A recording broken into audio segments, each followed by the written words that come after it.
Ambiance carte postale avec Marie-Dominique Perrin. Un jardin, 4 murs, un soleil doré comme un citron mûr, ta chaleur. Voilà, c'est pour se poser un petit peu, parce que là on était un peu agité. Oui. Bon, c'est la plus belle saison en ce moment pour profiter des jardins.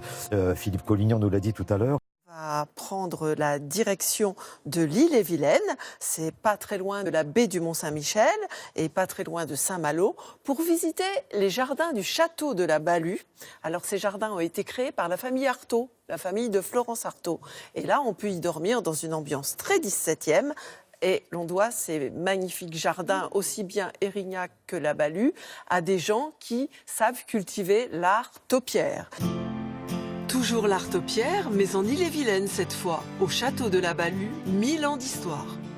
C'est d'abord un château fort sur les marches de Bretagne. Et puis au début du XVIIe, on efface le passé, on rase tout et on construit un nouveau château, très moderne pour les années 1617. C'est un marquisat jusqu'à la Révolution française.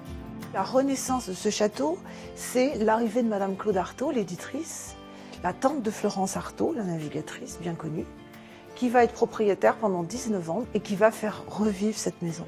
Florence, elle aimait beaucoup venir ici avec Olivier de Kersauzon.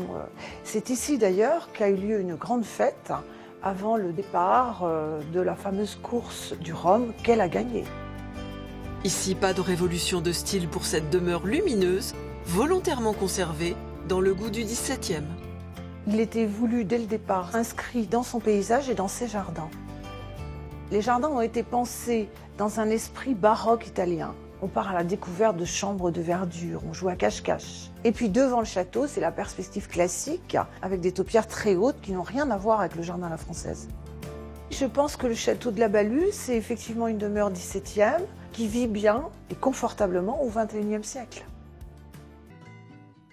Alors il faut savoir, Thierry, que ces jardins vivent toute l'année. Alors forcément, il y a des événements. Le 14 juillet, par exemple, au château de la Balue, dans la cour d'honneur, se tiendra un opéra autour des musiciens russes.